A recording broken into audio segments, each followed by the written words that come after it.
welcome into 11 Person Now, presented by our good friends at Monticello Bank. I'm Nick Roush, joined by, as always, by Adam Luckett. And today we got a special guest. He's the chancellor of Pate State University. You can find him Sundays, Tuesdays, and Thursdays at Late Kick with Josh Pate. Josh, it's a pleasure to have you on. There's no off season, and so we're happy to chat a little, cut up a little bit. I want to start by asking, though, I've heard many times you reference, he's Pate State material. So what exactly is Pate State material? That's actually a really, really good question. I probably need to more thoroughly define that. So someone who doesn't go and grasp the low-hanging fruit, if you're in our world, if you're in an actual on-field role, it's someone who plays the right way, hard-nosed, competitor, doesn't always constantly seek out disrespect. He's internally driven or she's internally driven or motivated. Those sorts of things. Or, like occasionally if you're like running with the Bulls in Pamplona and you escape unscathed, I would call that Pate State material. That squirrel in Yankee Stadium the other night, that squirrel was Pate State material. So there's a broad spectrum. I appreciate that. It's very inclusive, Adam Luckett. Yes. So if you're exchanging text messages about a Ball State +6 against Northern Illinois in November, like me and Nick have been known to do, I think that would be considered Pate State material potentially. I think without question. I would go as far as to say, why would anyone not choose to live their life that way? Yeah, I sometimes my wife looks at me and just like, are you an alien? I said, no, there's dozens of us. It's still off Arrested Development. Josh, I just want to say, I heard your podcast with Cooper Patagna, and you were kind of explaining your background and where you came from, and I felt like it was me talking, because I have a similar story, I guess, with you, and I just want to say, I felt that a lot, just kind of your background. I kind of came about the same. Like doing this, what I do now, like 5 years ago, I wasn't heading down this path. And so I kind of I felt that. And I don't know if you want to elaborate on that a little bit, but you really kind of you created what you do. And you've created a audience, you've created a big following. And I think for people like me, not necessarily, I don't want to say it's motivation, but it just, there's other people like me out there that have created that. And I think that's really cool. And I think what you see college football internet, there's more people like that, I think, coming about, and I think it's creating better conversation. I think it's creating more interest in the sport, and it's creating content for people that it's letting them scratch an itch that they've never really been able to scratch necessarily before. Yeah, I appreciate you saying that. That's the exact motivation. It's wonderful to get to do what you do for a living, and if you can elevate and I work for CBS Sports now. I never thought that was going to be the case, obviously, when I was working in a fabric warehouse. But in a weird way, that's not the payoff to me. Having my own show, being able to go on the road every week to any game I want to, that's like a dream world, but it's not the payoff. The payoff is what you just said. The payoff is if I know that there's someone 9 years younger than me that's in the same place I was 9 years ago, and they have no clue what they want to do. I love that I get to be a part of something that could make them look over in this direction of the professional world and say, oh, there's that thing I could go do. Because once upon a time, like you said, that wasn't there. You better be classically trained, pumped off a journalism school assembly line and working for one of the few major national entities, or you don't have a national voice in college football or any kind of sport. So it's also a blessing for me that I just happened to come along at the right time, because I was sort of nurturing that dream simultaneous to people at Facebook or people at YouTube saying, hey, let's use these massive platforms we have.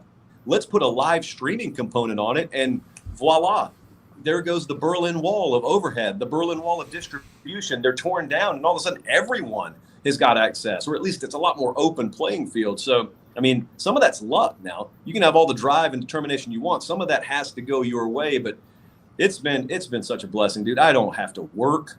This stuff's not work. It's so unbelievable. It's beyond what I would have painted as a dream scenario for myself a decade earlier. Well, we're much better off now that you're out of the fabric warehouse and Luckett's no longer doing insurance adjustments. We got other people that can climb on my roof and assess hail damage. The people in car wrecks are lucky that I'm no longer adjusting as well. So it's a win-win here. One thing you've said often, Josh, there is no off season, but there is segments to this environment we're in now where the football isn't being played. And right now, we're right smack dab in the middle of list season. This is big time for lists. So I need to know, after such a big boon for SEC quarterbacks, there's a vacuum. What's your top 4 SEC quarterbacks going into 2023? And is Devin Leary in that mix of top quarterbacks in the Southeastern Conference? So it's interesting you asked me this right now. So I just recorded something with Cole Kublik that we're going to put on the channel Sunday. And I don't do many interviews on the show, so it was rare in and of itself. But even more rare is we talked about this exact thing. And we were talking about Leary because I don't think people even are fully aware. If you polled 100% of SEC fandom, there's a large chunk of SEC fandom that does not know Devin Leary is at Kentucky right now. And they certainly don't know that then they brought in the running back from NC State. Except they don't even start to know that. But Leary has been overshadowed because Auburn made late moves and they got Peyton Thorne. And of course, you got the other high profile moves like Graham Mertz and whatnot at Florida.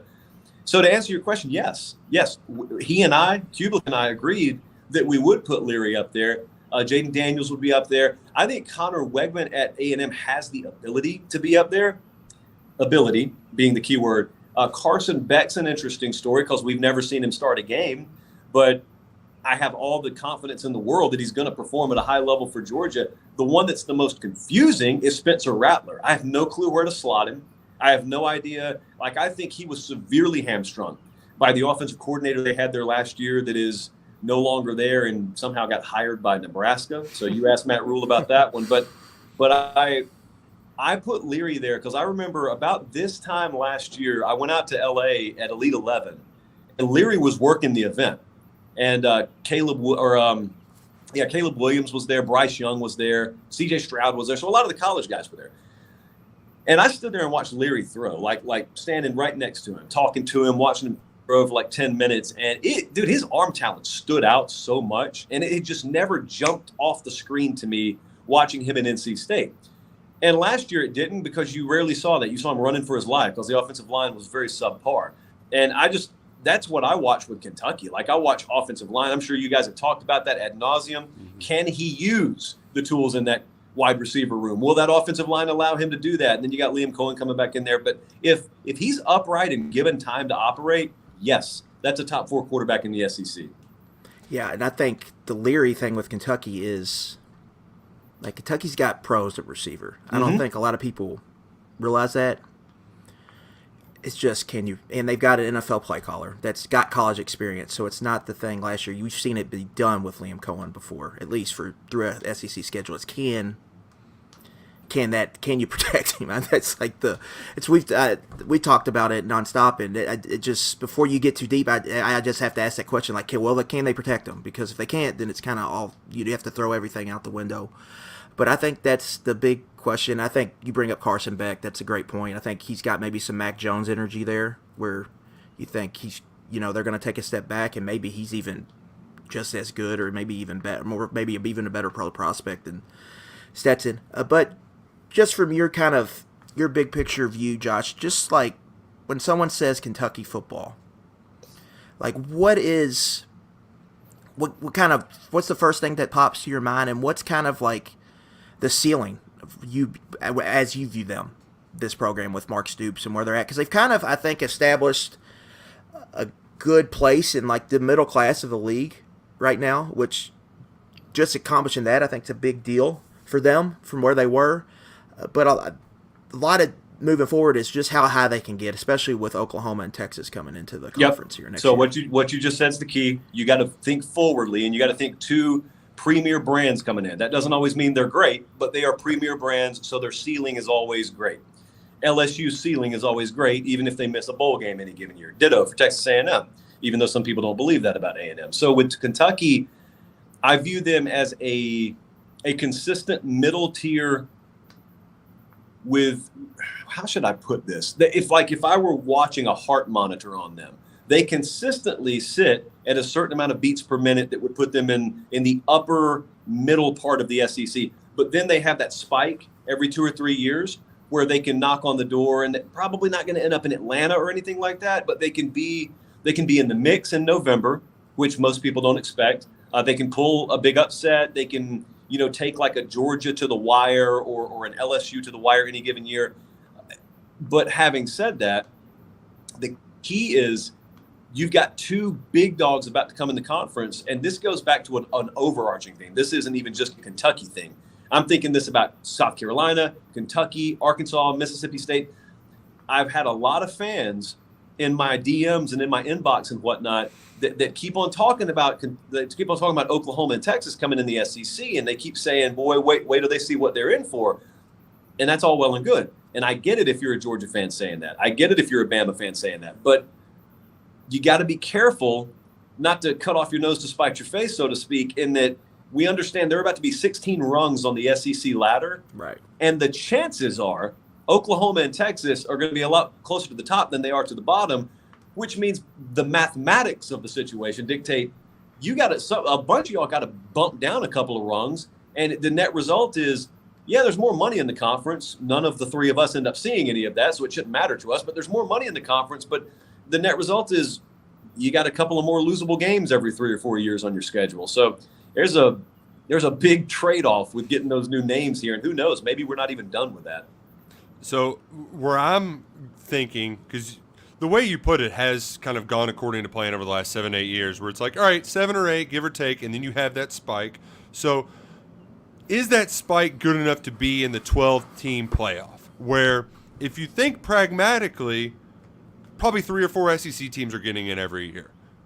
Are they good enough to be, Auburn's been of that caliber? Can Kentucky be in that Auburn second, third, fourth? Can they be this close to get at least into that playoff? Maybe head on the road and go play Ohio State and Columbus in an opening round playoff game. Yeah, so the answer is yes, and we're gonna get a lot of folks scoff at that, but it's only because people are gonna classify that yes in the present terms. And I'm not saying yes in the present 14 term. You're talking about the future. You're talking about 12 teams. So just picture this for a second. Let's say Kentucky goes into any given year and they just get a favorable schedule draw. And then they pair that up with striking gold at quarterback in the portal. I'm not saying it has to happen that way, but this is just the lightning in a bottle scenario.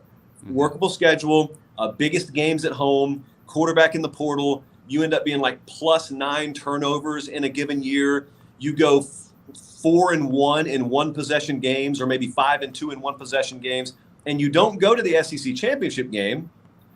But because the league is so deep, the two teams that went to the SEC championship game are both in the playoff, and therefore downstream everybody else looks better as a result of it.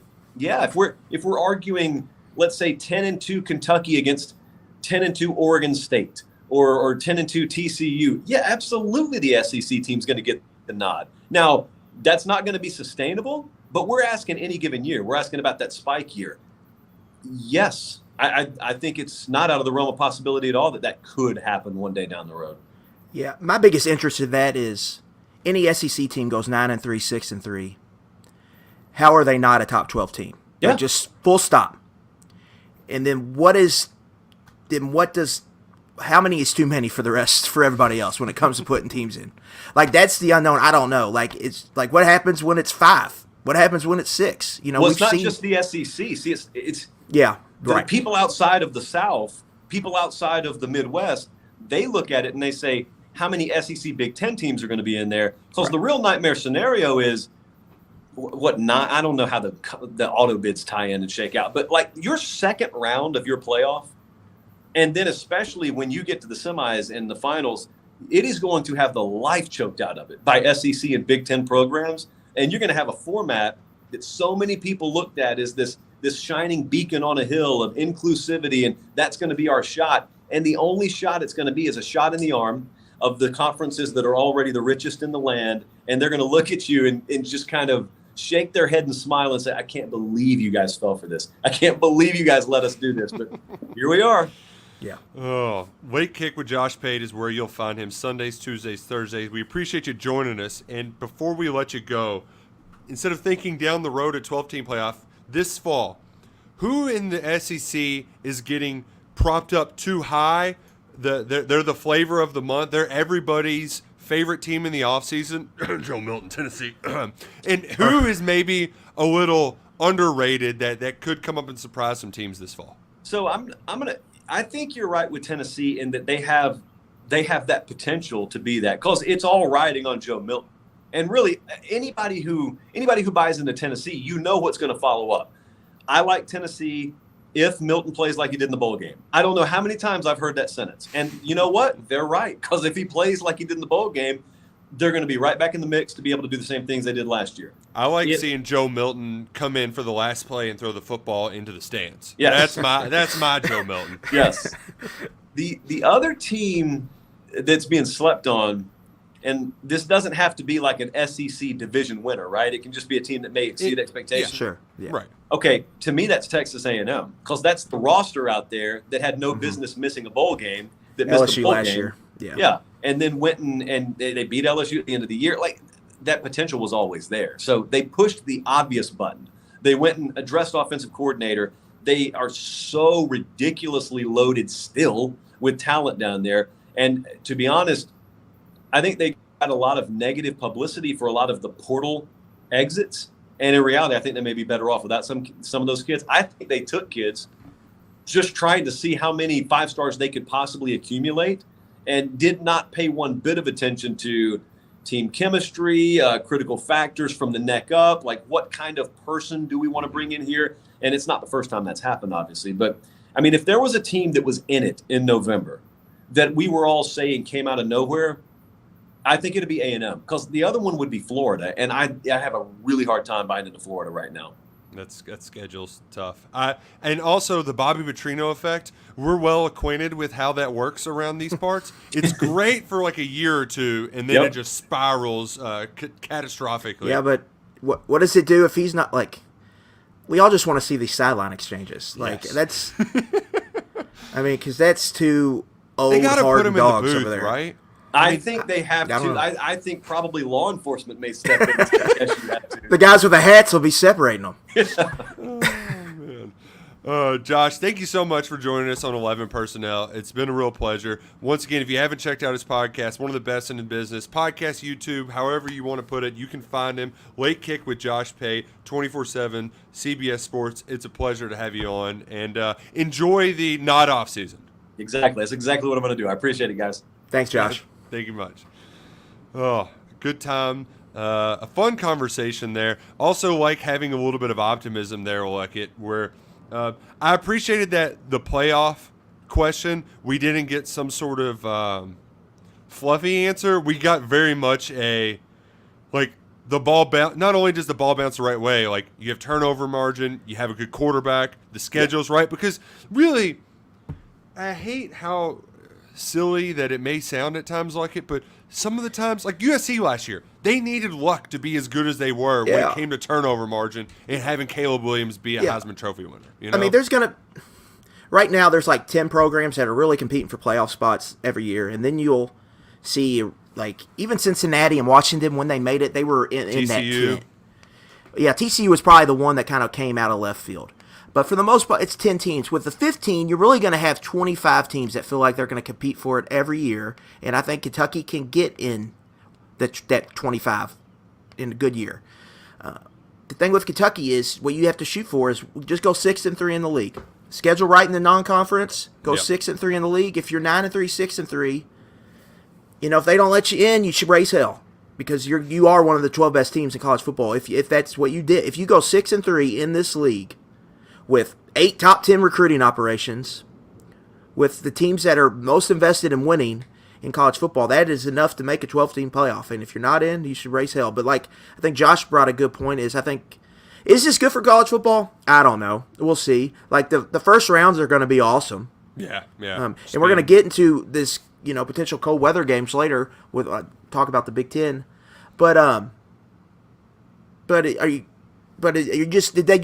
Did you close one door and just open more doors? Did you just open more problems? Right. That's what you have to worry about. Because that is the fascinating part. Is I forgot what is the Pac-12 and Big 12 still getting automatic bids? Is Yeah, ACC as of right now, they all those 5 leagues, the Power 5, So you have, get 9 have automatic bids. Yeah. Notre So you- Dame does not get automatic bid, and then the other automatic bid is a highest rated Group of 5 team. So you you got could have- 6 at larges and you got 6 autos for So 12. really, it'll probably be 8 SEC and Big Ten teams if Notre Dame's. Well, not that's in. what I'm seeing. Like, how does the math shake out in all of this? Yeah, And like, yeah. how does when you're comparing resumes? Mm-hmm. That's where I can picture myself just getting hashtag mad online in November when we're discussing this. Well, and part of it too is like you said, 6-3, 9-3. Everybody's brains are going to have to get reworked into what success Right. is. What I've And- said since it started, like since you go to 9, just like the 2020 year, it should have taught everyone is just that if you crapped on Kentucky's 4-6 season, like that was an 8-4 team, guys. Yeah, yeah. Like Yeah. that team probably goes 8-4, 4-4 if you play it out. They lost a couple 50-50 games and they had to play Alabama and Georgia, the same year. Like, but that's what it's going to be like. It's just your brain's going to have to work different, Well, and then and- that gets into the Louisville conversation, which is something Yeah, people are going to have to can talk about.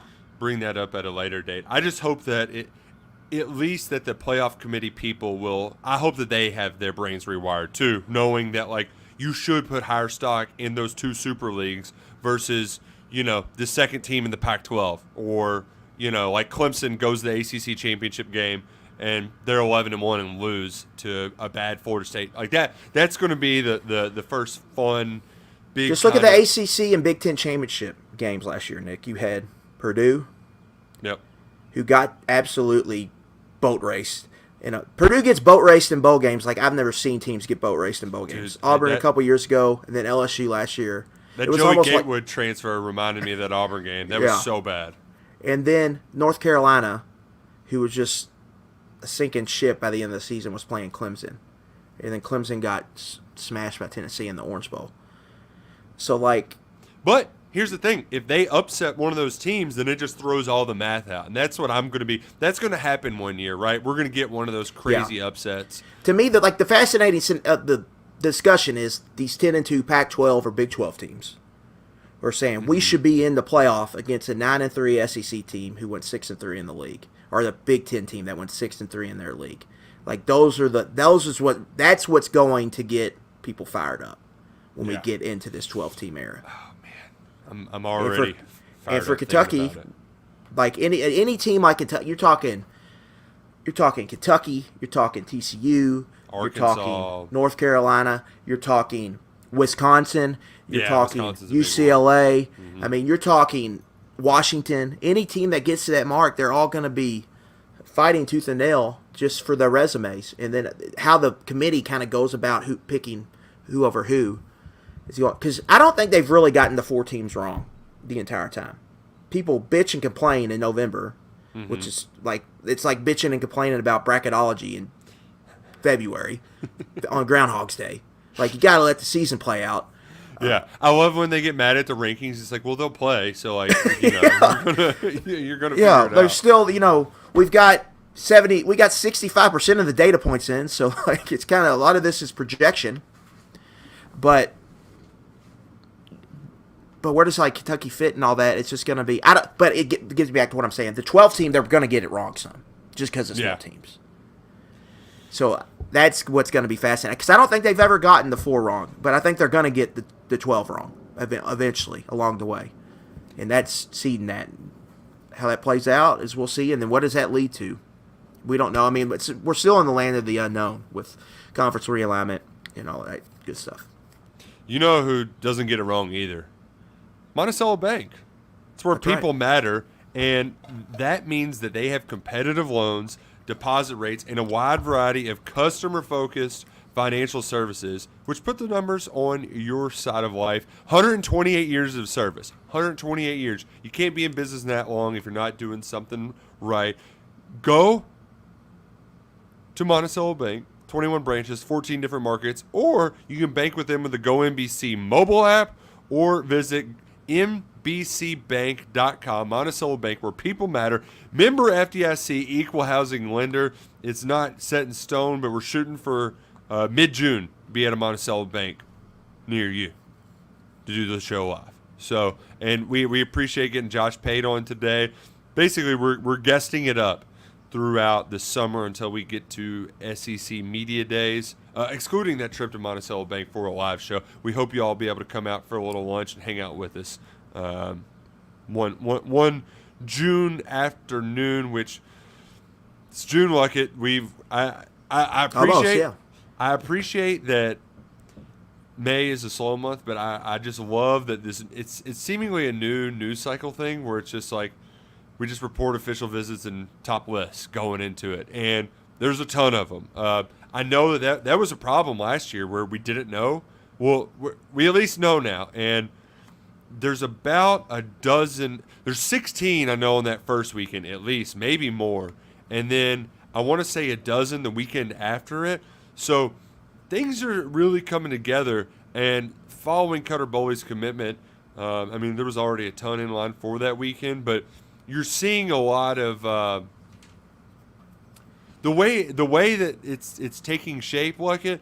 I feel like you're seeing like, okay, if they can get this guy to pop here, like this has the makings of a really solid foundation for a recruiting class moving forward. How are we feeling about Brian Robinson?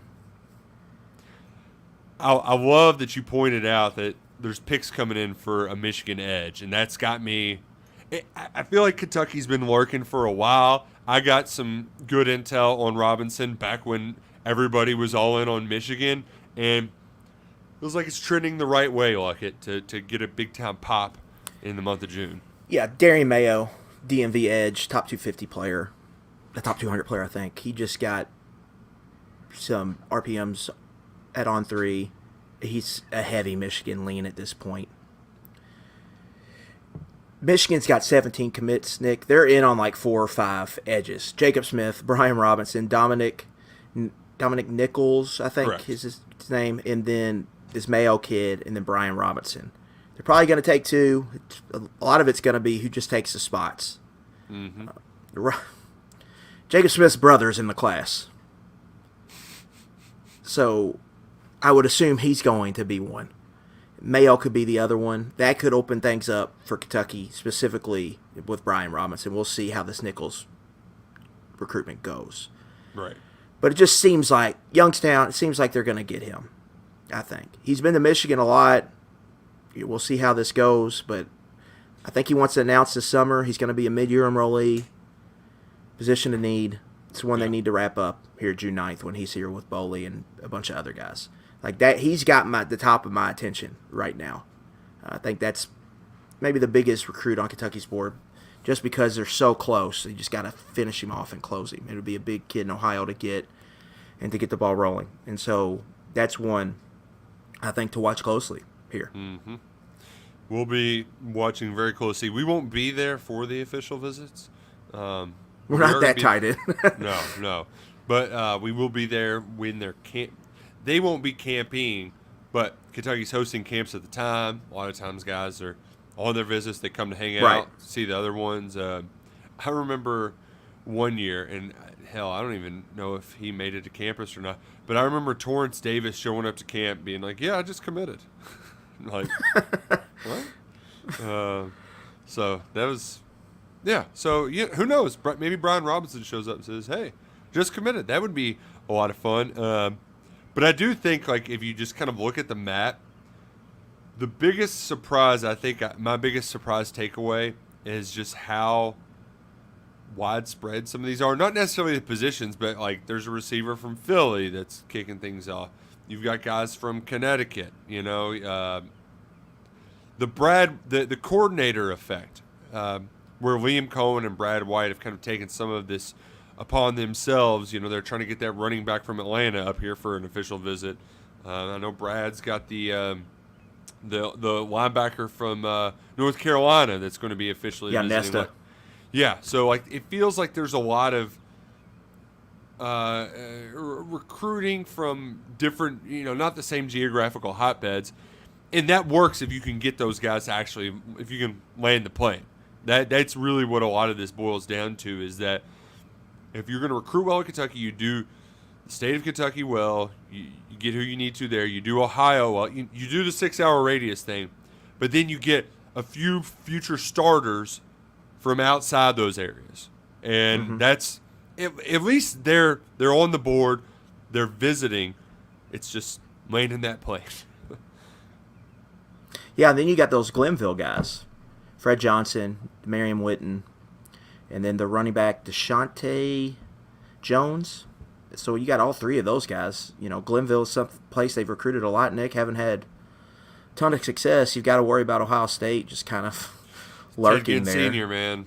Right, but Bryce West isn't coming, and he's like a top 100 corner. So at least they're not totally just handing out free passes. Right. It is a little different just because they have the unlimited official visit rule now. I know not every kid is going to do that, and they're not, schools have their own, they still have a limit, but it does feel like kids are much more eager to use those official visits knowing that they aren't restricted if they want to take a couple more, right? Yes. The other one I wanted to mention too that feels very we'll put him on commit watch even for recording next week. Willie Rodriguez. Yeah, I just saw him on the list, and yeah, he just not got ranked, Nick. Not a super high ranking, but that's a guy to watch on potential rankings grower. Like, I could see him climbing up. If he does, I don't know if he's going to do a bunch of camps or anything like that, but like he had a growth spurt. That's part of the reason why Kentucky's so intrigued by him, is because he went from being a 6-foot tight end to a 6'4" tight end. That's a significant difference. And maybe there's a little Caddis effect here, too. That's big words you're throwing around. Be careful there. But I from the same area though, Northern Kentucky, Cincinnati, pretty much same. Even if he doesn't have that ratings bump, I'm going to trust Vince to find tight ends that fit, even if they aren't the highest ranked recruits. Yeah, it's just a position they've been able to target and find fits, and that's why when Gavin Grover committed to Cincinnati, I said on KS board, join now, $10 a month, or just $10 total through August. Yeah, just don't worry about that, because they've got a lot of options here, like a lot of good options. You look at DeMarion Witten, look at Willie Rodriguez, like they're going to get their guys at tight end. Do not worry about that. I don't mean to do the shameless plug, but like this weekend, Jacob Polachek's going to be at the EYBL in Memphis. He's going to have a ton of stuff coming from that, and then we're going to be at camps. Jacob's going to be at all of them. We'll have updates on the boards. So if you really like getting into the nitty-gritty of recruiting, this is the time.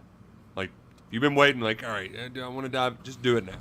Just do it now. Yeah. You had something we took turns filling out depth charts. You had kind of a takeaways from that on KSR I did. Plus. And the hardest part of my depth chart completion process is the secondary, because Brad White can do a lot of deck shuffling at safety, which between Jordan Lovett, Zion Childress, and Jalen Geiger. Like, you have 3 starters there. How are you going to put them? How are you going to split up reps? Is Geiger going to slide up to nickel? And, like, that's, like, the fun depth chart stuff where it's like, you know what? I'm just going to – those are your 3 guys. They're playing those 2 spots. Don't worry about it. Corner is the one where it's just – it feels like they're going to be throwing a lot against the wall during fall camp and just seeing what sticks. Not even fall camp, I think, those first 3 weeks. I think you go back to last year, Andrew Phillips opened as the starter. Like, he was a starter over Kedron. Like, in the one fall camp practice we got to go to, he was, Mark Stoops undressed Kedron Smith a couple times for grabbing and holding. And, Phillips was the starter. Like, I left that practice thinking, well, he's the starter. We'll see where Kedron Smith fits in. And then Smith quickly became the starter and was rock solid all season. So maybe that's a thing with transfer cornerbacks too, where there's a very high bar. You've got to do things a certain way in our program, and then once they figure it out, then you can kind of you can land the plane again. I'm going to keep using that cliche. Let's just title this podcast "Land the Plane." Yeah, but I think Here's where I'm at with the cornerback position. I think Geiger can play nickel, and that's going to be a way to play all them three safeties a lot, unless an injury happens. You can just plug him in at nickel. He can kind of alternate there with Afari, depending on the down, and then you can have a rotation between Lovett, Childress, Geiger, whatever. That's a way to get them on the field. You solve one cornerback position by just having Andrew Phillips. This is it. We're going to ask you to probably play 700-plus snaps this year. You're a guy. Lock it in. Now you got to find the other cornerback. And in the spring, it was mainly Maxwell Hairston and J.Q. Hardaway. And then Jordan Robinson and Jansen Dunn were kind of getting worked in there a little bit. I think it's probably going to come down to Hairston and Hardaway and just who can win that job. I think I'm getting kind of the feel that they're very intrigued by Hairston because of his ball skills and coverage and phase ability. Yeah. But he doesn't have the measurements that they typically want to see there. And can he – it's almost like you'd rather have Phillips at the boundary even though he hasn't done it as much because he's not afraid to get his nose dirty, right? He's a very physical player out on the edge. Yeah, typically you're going to want your best cover guy in the boundary because you're lining up against the team's best receiver. Typically you're lining up against the X receiver, team's best receiver. So you want your best guy over there. Typically we've seen them want more size, but if your corner tandem is Maxwell Hairston and Andrew Phillips, that's very small at cornerback. Yeah. And then at nickel, you're not very, when Afari's out of the game, you're not very big. You're small, and they don't want to be small. Right. They want to, you talk to Brad White, our defense is all about being physical and length, and we want to clog zones. And that you can't really do that if you're that small at corner. That's why I've said J.Q. Hardaway, we go back to when he committed, he's the perfect kind of fit of what they need. If they were going to make a cornerback in a lab, he would look like that. 6'1", 6'2", got a long wingspan, 200 pounds. He just looks the part. So I think it's eventually going to be him. But I do think they are more intrigued with Hairston because of the ball skills. And then I think maybe they could, if they got him and Phillips together, I could see them playing more cover one, more man. Just because they like the coverage potential of both those guys. Man, Carrington Valentine would be pissed. It's like, I'm trying to get him to play man for years. I'll leave early and then. Well, they gave Carrington 20. They played more man last year than they had in the past. Well, sometimes to their own detriment. The Vanderbilt game. Yeah. He got torqued, but Carrington got burnt a couple times, and it really kind of cost them the game. But they had to play man because they couldn't stop Mike Wright. They had to get an extra hat in the box. The part that I lost my train of thought with I don't want to say the liability factor, but I do just go back to that physicality, and I also think that cornerback is a position that you should be able to rotate frequently because they're running a lot, but at the same time, you kind of got to have a feel. You got to get kind of. It's not like you need a quarterback in and they have to have that sort of but you got to let them cook a little bit, right? Like if you're pulling somebody after one or two plays, then they're not getting in the rhythm. They don't pick up on the nuances of who they're playing. Like it very much is a rhythm shooting type position, if you will. And so that's where I do think that they might you kind of got to ride with who you're going to ride with at least early on in the season. Maybe they do the Jim Harbaugh in these early games, and he's just like, my quarterback's starting this game and this game. Maybe they do that with the cornerbacks in those first two games of the year and just to see who gives the better. Well, that's what I think is going to happen. Then you got to figure it out by the time you go to Vandy, because Vandy sneakily, Nick, has got a legit kind of SEC receiving trio. Yeah, Shepard's really good. Shepard's good. Skinner can make some plays vertically, and then Jaden McGowan was good as a true freshman last year in the slot. He's coming back. And Swan had some moments, like and that's going to be a big game for them, and so they're going to throw it around against you, and that's really what that game's going to come down to is Kentucky's secondary. Kirk Lee had a nice portal pickup with Prince Kali. Mm-hmm. So that's really good. But to me, like the Hairston Hardaway dynamic too, I think a lot of this is the Tennessee factor. So you can do what you want against Tennessee. A lot of it's running with them in grass. because of how they stretch the field. Yeah. And so you got to have guys that can run and cover. And I think Kentucky, the wild card in that game this year, Tennessee max protects, and they run the deep choice routes. They max protect because they need time for those deep choice routes to develop. Mm-hmm. The way you beat that that attack is if you've got war daddies that can cause havoc up front. Kentucky thinks they have one. Deion Walker. Like, that's how you beat them, and Kentucky has depth on the defensive line. I think a thing that people are sleeping on is that, Nick, like, this defensive line is legit. Like, my worry with the cornerback is it could look like what 2021 looked like. Yeah, got out of defensive line worn down. The defensive line got worn down. They didn't have any corners that could cover, and they just got torched by good passing offenses. Where I think they're going to be saved this year is they're going to have a legit defensive line that could do some things. And, like Trevin Ripka and Octavius Oxendine are not going to start for this team, I don't think, potentially. And that's never really happened in Kentucky football history. Like, to have two guys like that isn't in a rotation. Mm-hmm. And then Keyshawn Silvers in the ultimate wild card. If you can get anything out of Kendrick Gilbert, Tavian Gadsden, Darian Henry Young, or Samanelli, I'm just talking about one. If you get one of those four can come in and be a rotation player for you, then you become 10 deep on the defensive line. And so, potentially. I mean, that's kind of where they are right now. I think that defensive line's got a chance to be really stinking good. And then you throw Keaton Wade or maybe Tyrese Fearbry as a situational rusher in there. Yeah. Like, that front, it's got a chance to, like, because when you play a cover 3 heavy defense like Kentucky does, and you play a front, it's really all about, like, can you rush the passer? Can you affect the pocket, right? The four you're bringing, can they affect the pocket of it consistently? Because if they can, then you're a bear to deal with. And that's kind of what Kentucky's been missing, is just that pass rushing. If they can get it this year, which defensive line rotation is going to help a lot, but they got the star to build around, which they really haven't had with Walker. And you brought up a good point in your depth chart post about how, like, I'm putting Deion Walker here, but he's going to play all over. He's everywhere, yeah. Especially, like that's what makes it a lot of fun if you're Brad White. Like, he has a lot of versatility.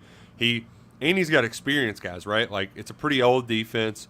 And so he even admitted in the spring, like, he was able to do more. Right. And that could be coach speak, or that could be telling us something. Yeah. And he's usually pretty open. So I tend to believe what he says. The numbers back it up, too. Bill Connolly updated SP Plus, and UK had the 5th-ranked defense going into this 2023 season. So there's a lot of reasons to be excited. Look, you had the offensive duties. I'm intrigued by how they're going to split up personnel groupings. Like, if I could give Liam Cohen some truth serum, who's he going to prioritize with? Like, is it going to be 2 running back sets? Is it going to be 3 receivers? Is it going to be 2 tight ends? Like, who's going to get the preference here? Because you could, any of them can be, like, you've got enough depth at all of them. Hell, they got 6 running backs in that room. Like, they've got plenty of guys that can do a lot of different things at every single spot. Yeah. So, like, how are you going to get, who's going to get the utmost priority, right, in all that group? Is it going to be the tight ends? Is it going to be Caddis and Dingle and Bates in there? Or is it going to be playing more? I tend to think it's going to be the tight ends, just from a protection standpoint. Just you add some bodies in there and, like, keep Leary safe at all costs necessary. But that's what I'm most fascinated about, because they've got a lot of people to work with there that you feel like can give you something. Yeah, the pieces, like, what does the running back kind of rotation look like?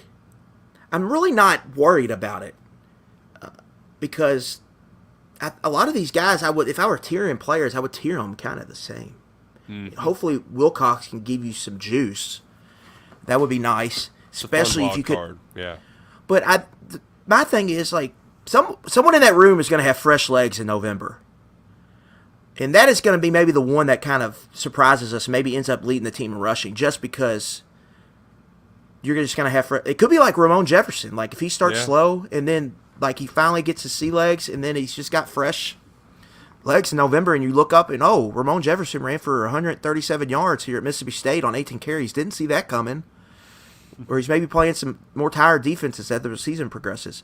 But I think we're just going to see a rotation there. You're going to go with a hot hand. You brought out some two-back stuff that Lincoln Riley did. You put in that post. Mm-hmm. You go back to the LSU game, 2021. They did two-back stuff. I mean, he hit Tom McClain on a wheel route out of a two-back formation. You're going to see that stuff, but to me, a lot of that, Nick, is going to be kind of red zone, third down, and maybe creating kind of gadget-type plays, like situational stuff. But I don't think you're going to, like, it's not going to be the base of your offense, but it can be. Yeah. But it can be a counterpunch to when you're in the red zone and you're just not going to be able to barrel it down in there for 6 when you're at first and 10 at the 12. You can't just run it with Rodriguez 4 times. Like, that's not an option anymore. And so being more creative in that type, I think it gives Cohen some more flexibility and freedom as a play caller. To me, we know what this season's about. We talked about it with Pate. It's about protecting. Yeah. But they have legit options on that offensive line. And even if there's an injury or two, I don't want to hear that, we just ain't got nothing. They have the pieces to play competent football. At left tackle, they got Marcus Cox, who's played a ton. If something happens to him, you can slide Cortland Ford over at left tackle. At left guard, Kenneth Horsey is there. Ben Chrisman played left guard at Ohio State. He can slide in at left guard. You've got Horsey. If you don't want to play flex at tackle, he's got experience playing left tackle and right tackle in the SEC. You can use him, and then you got Chrisman or Tanner Bowles right behind him at guard. Jagger Burton's at center. If it doesn't work out for Jagger at center, something happens, you got Eli Cox, who's played center in the SEC. Right. Eli Cox, right guard. We just talked about it. You got Bowles and Chrisman potentially at guards there. And then you got Cortland Ford at right tackle. If it doesn't work out, if something went bad with him, you got Horsey to potentially play right tackle. You got Flax to play right tackle. You just got flexibility. And you got Chrisman, I think, is maybe going to be an option at right tackle. Then they're going to maybe see what he has, I think, in fall camp. You've got built-in options. You got a lot of experience with this group. It just needs to – you need to be – we need to see some good moments from this offensive line. I don't want to look up and they're ranking 118th in sack rate again. They're giving up, 20-something% pressure rates. They should be good, and Kentucky should be able to do some good things. They've done enough here roster building, I think, with 4 transfers, and then the guys they have back. It should be some level of competent to above competent this season. And that's the whole season. I think they've done a good job of giving themselves options. And Zach Genzer, a lot of pressure's on him. He needs to make it work, and it needs to be better this year because they got, I think, the tools now. And then you get into the receiver room. I mean, if you're able to fix the protection, then the season really is just can your stars be stars? The stars got to be the stars, and the stars are 13, 6, and 2. Well, Devin Leary, Dan Key, Barian Brown. And I think a lot of it comes down to just making sure the trajectory continues upward, right? This is we saw the raw talent. Now develop that raw talent. Help them take the next step, because nobody wants to say sophomore slump, but they're not going to be a secret anymore. Teams they're going to key on them. So a lot's riding on them, right? About them. You made a good point about the trajectory. Because they've got the quarterback who's going to be able, like we talked about Leary, it's accuracy, processing, getting the ball out quick. He's going to be able to do that, and he can throw go routes. And so there's a lot to like. Right. He's going to give you the ball. They just got to get open and got to make things happen. And they've got to scheme them open, too. As much as we love watching Barian Brown and Dan Key make plays, I forget, was it the Georgia game where Barian dropped? I mean, he was awesome that game, but he had a big drop on a go ball. It's either that or Vandy. There was some balls that were there that were just big plays that got dropped, and you're like, well, those balls, I don't think it was the Georgia game, but the bowl game essentially, Iowa's got good corners, but he was Destin Wade gave him a chance a couple times, and he was hand fighting a little bit. Yeah, he got in his own head there. He was trying to do too much at home. But there was, I can't remember. It was on the far sideline from the press box going towards the left end zone. There was a go ball there that would have been a huge play, and it might have been the Vanderbilt game. Maybe. But That sounds about right. Nevertheless, though, you kind of get what I'm saying. Like, these guys are good, but we need to see them continue to improve. We need to see Georgia Berrien Brown. Ole Miss Consistently. Berrien Brown. Yeah. More than twice. We need to see it like 6, 7, 8 times. Exactly. Yeah. That because they did do a good job of kind of when one wasn't playing as good, the other one rose to the occasion. Like, you pretty much had one of them playing at a high level in every single game, but you need to have that, like you said, 6 to 8 times a piece. In a couple of those games, they're both just badasses. Sprinkling the tight end there, some Tavian Robinson stuff. It's a recipe for success. Yeah, And because, Berrien Brown's explosiveness, he's going to, like, win Kentucky a game this year. Hot take. Luck it. Like, he almost won him the Ole Miss game. Like I said, he essentially almost won that game. Him and the defense almost won that game. by himself. If he doesn't hurt his ankle there early in the game, I don't think he probably gets caught on one or two of those. Or he gets a lot closer on that last one. That he almost won that game. You know, I think there's going to be a game this year he's probably going to win for him, where he turns something out of nothing, and that Kentucky gets a 70-yard touchdown in the fourth quarter that just flips the game, that flips a close game and wins the game for him. But there's going to be probably, you're going to have to ride the roller coaster with him at some points, where sometimes he might have a couple drops and he might hurt you there. But that's why you need to have built-in options and built-in answers, and they've got some of that with the tight end, with the running back. I think that just raises their floor. So if somebody takes the receivers out of the game or they're hurting, they have other ways, I think, to hurt the defense. And I think maybe Jordan Dingle's someone we're sleeping on a lot. Even Tavian Robinson a little bit. Like, this time last year we were talking about him like he was going to be a 4th-ish round pick. Yep. And now he's just a forgotten man, And then what if DeKel Groudus can be a deep threat for you over the top when you've got, Berrien and Dame running underneath? You can sneak him behind a safety. So they just got weapons there. Now it's going to be on Cohen to just, he's got to scheme it up and call some ball plays. But the real important thing to me is just they've got O-line. They've got a 5, but then they've got, I think, backup options. My biggest concern was they would probably have a 5 that they believe in, but what if an injury happened? I think now if an injury happened, they could be okay. They've got options, and so that is really good to see from where I'm sitting. Let's make it work. I'm not sleeping on Jordan Dingle, by the way, just to let you know. He's just not something what we talk about a lot. I don't think really anybody is. Yeah. He just gets forgotten about. Yeah. He's like the 4th guy you talk about, 5th maybe, when you're going through the weapons. I wouldn't be surprised if we look up in November and he's 3rd on the team in targets. It's just like, oh, Jordan Dingle's like really getting some work here. You mentioned having some options, though, because Kentucky's got plenty of options.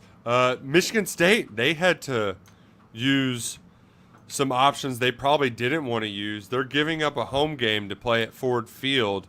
Final home game of the year, too, if I'm not mistaken. Senior day, yeah. Is it against Penn State? Mm-hmm.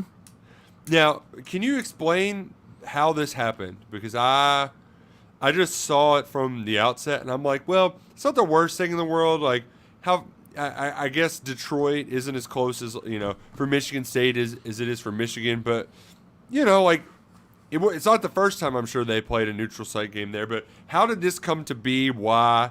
And how pissed off is Mel Tucker? So as we're sitting right now in May, like Kevin Warren is the worst commissioner we've ever seen. Yeah. Complete disaster. Tried to cancel the college football season. He brought... I mean, if USC and UCLA works, that'll be the one good thing he did. But everything else is basically a disaster. Like, the Big Ten was not going to bring him back.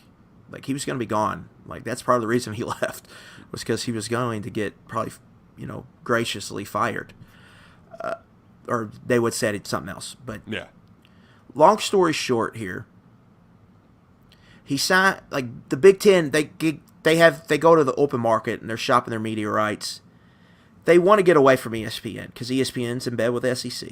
Everyone knows this. So they're going to Fox, and they're going to NBC, and they go to CBS, and they sign this monster deal. It gets reported. It gets celebrated. CBS plays the SEC music with Iowa punting the ball, and it's just a glorious, scene biggest for us. Win ever. Right. For us in SEC country, it was just like we were vomiting. We felt like we were choking on our own puke. like we had been cheated on or something because they stole our jingle. So anyway, that happens, but like Fox like owns the Big Ten championship game or something weird, owns 60% of the stock, so that like they're supposed to get a certain amount of the games they want. NBC was not aware of this. NBC signs this deal, and then the NBC goes out and they hire Todd Blackledge, and like they make a big deal, so they're gonna have, some big double headers with Notre Dame in the Big Ten. Like NBC's gonna be a channel you're gonna watch, and there are gonna be some like 5 or 6 games a year on Peacock. So you're gonna get like Indiana Northwestern on Peacock.